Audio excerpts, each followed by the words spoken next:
What is going on, guys? Welcome back to the channel, Panthers Advice. Today, man, we have quite a few things to go over, so let's just jump right into this thing. First up, as you can see, man, it's roster moves. Let's talk about this real quick. The Panthers added some needed secondary depth Monday after suffering a series of injuries last week. The team signed cornerbacks Wilcox and Mosley after a workout on Monday.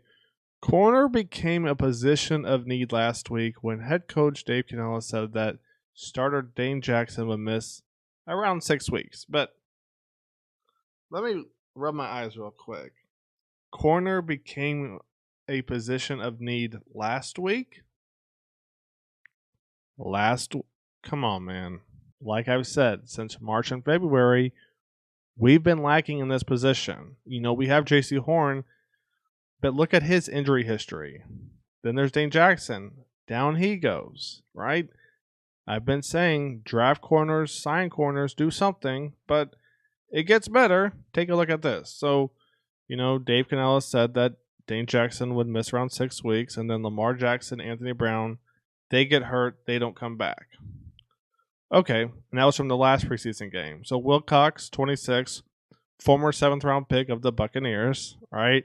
Mosley, 25, played with the Buccaneers. The trend continues. On top of that, this is where it's the icing on the cake. To make room for them on the roster, the team placed Anthony Brown, the cornerback, and quarterback Jake Luton on IR. Which we're going to dive into that in a second because that's a whole nother mess right there. So, Anthony Brown, IR, Jake Luton, IR. Okay. Then they waive injured Lamar Jackson. No, they did not. But we're not done. They waived injured Lamar Jackson. They also waived injured receiver Tavion Robinson. And they also waived running back Dylan Johnson. Oh, come on, man. All right, guys, quick pause. What they could be doing is releasing the players and then signing them back after they clear waivers. That's definitely a possibility. Forgot to add that in there. Then they signed cornerback Willie Drew, wide receiver Sam, and then they re-signed. I say re-signed, but they signed Jaden Sharton back after releasing him a week ago. Okay, if you want to see why I'm a little frustrated, take a look at the depth chart real quick, all right? We're going to start with the quarterbacks right here, all right? We've got 3 quarterbacks. We've got Bryce Young, we've got Andy Dalton, and we've got Jack Plummer. Do we really need a 4th quarterback? Look at the IR. Jake Luton, IR. They could have put Lamar Jackson down here. They could have put, the running back Dylan Johnson down here. No, they put Jake down here. So what does that tell me? That tells me they don't trust Jack Plummer, right? You've got 3 quarterbacks right there. You got Jack Plummer, Andy Dalton, Bryce Young. Then you have a 4th quarterback on IR. That tells me Dave and Brad aren't too high on Jack Plummer, so that's why they're keeping Jake Luton around, and I'm not even really that high on him, so I'm not sure what the plan is right there. Then we're going to jump to the running backs. You got Chuba Hubbard, Jonathan Brooks, Miles Sanders, Raheem Blackshear, Mike Boone, Jaden Sharton, all in the team right now. And this is where I understand if they wanted to let Dylan Johnson go, fine. But he showed a lot of potential. Really the only Panthers player, except for Jordan Matthews, to show me something on offense, right? Excluding the offensive line, as far as playmakers are concerned. Boone had a couple nice step arms. But as far as consistency, play in and play out, really Dylan Johnson and Jordan Matthews were the only guys. And Jordan Matthews is going to take me right to the other slight problem I have with what we're doing right now. Look how many tight ends are still on the team. Ian Thomas. We're going to get to that in a second. Tommy Tremble, JT Sanders, Jordan Matthews, Felipe, Jacob, and Jesper. We got rid of Dylan Johnson, Lamar Jackson, and we still have 7 tight ends on the team. Ian Thomas, whether you like him or not, he's going to stay. He's basically, for those that follow the NBA, he's the Udonis Haslem of the Carolina Panthers, right? Haslem was with the Heat for, 20 years, give or take? Ian Thomas, apparently, he's not leaving. Tommy Tremble most likely will be on the team. Sanders will be on the team, and I would assume Jordan Matthews will be on the team. What are we doing here? I mean, come on, man. What are we doing here? All right. I get what Dave's doing, right? He's trying to figure out the depth of this team. My thing is, I don't even know how good Tommy's going to be in this offense. How good is Ian Thomas going to be in this offense in an actual game? JT's a rookie. I'm not too worried about that. Same thing with the running backs. How good are they going to be in this offense? I get it. I know what Dave's trying to do, but I'm going to be honest, I don't love it. If I'm being honest, because I don't know what to expect from this team come week 1. Scares me a little bit. So we have a couple more things to go over. First up is going to be Gilmore sign, and it's not with the Panthers. Not with the Falcons. I mean, thank goodness for that, because they're on a roll right now. But Gilmore signed with the Vikings, all right? 1 year, $10 million contract, 7 guaranteed. The Panthers couldn't give Gilmore $7 million guaranteed. Because an article came out and said, now, again, the article could be wrong, I guess, but I think there's probably some validity to it to a point, that the Vikings outbid the Panthers. Really, Panthers? We couldn't give Gilmore $7 million?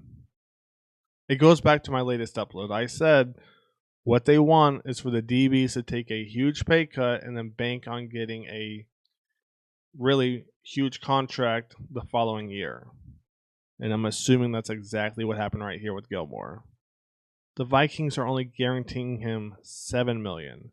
We couldn't do that. It goes back to what I said yesterday as well. Do Dan and Dave believe that this team will win right now? If they're not willing to give Gilmore $7 million, I have a hard time believing that they believe in this team. Gilmore 7? That's, come on, man. I don't know. Maybe that's too high, right? He's 34. $7 million though. I don't know. Let me know what you guys think. Let's look at some other potential free agent cornerbacks that the Panthers could still sign. All right, let's take a look right here. The first one's going to be this guy. If the Panthers sign him, we're not going to say his name. If the Panthers sign him, I may be done making content for the year for the Panthers. I'm not going to lie. Please don't. I mean, if you want to show me that you don't want to win, sign this guy right here. Sign him. All right. Back to some serious candidates. Rashad Fenton, I wouldn't mind him. He's not going to be Adoree Jackson, J.C. Jackson, but he's going to be right underneath that. You know, if we were to get Adoree or J.C., it'd be nice to have a good 1-2 corner punch. Do we need that right now? I mean, yes, but are they going to pay Adoree or J.C.? No, and I think they're going to want more guaranteed than Gilmore got. So it'd be nice to have them, but don't bank on that. I think Fenton right here is a good pick, right? Then you also got Witherspoon. I like Witherspoon, 6'2", 195. To me, he's between JC and Fenton, all right? If we can get either one of them, Fenton or Witherspoon, I'd be happy. Obviously, a Jackson would be nice as well, but if they're not going to go 7 guaranteed for Gilmore, are they really gonna pay JC or Adoree Jackson? My gut says no, guys. I mean, my gut says no. Talk about this real quick. So, what is injured reserve and how does this all work? The injured reserve list, better known as IR, is a list for players who have suffered a football injury that makes them not immediately available to their team. Now, each team right here, it says each team can now designate up to 8 players to return from the reserve, injured, or non-football injury list. So that being said, that's going to wrap it up. I mean, not a lot today, but at the same time, there is a lot because I'm not sure what we're doing here. I get what Dave's trying to do. He wants to bring in depth to try out these younger guys and so on and so forth. But at some point, what can these starters do in a game? You know, in the press conference today, he said there's a difference in game speed between training camp and preseason. That's why he doesn't want to play guys in the preseason, because he doesn't want them to get hurt if we don't have the available units. I get that. But at the same time, you're admitting that's a whole different game speed. Shouldn't we get the offense out there a little bit? Even if it's 1 or 2 plays from Bryce? I don't know. You know, maybe I'm just being selfish. I want to see Bryce in this new offense. Who knows, man? That's going to wrap it up. I hope you guys have enjoyed the video. Stay tuned. More content coming soon. It may be a long season, man. Stay tuned.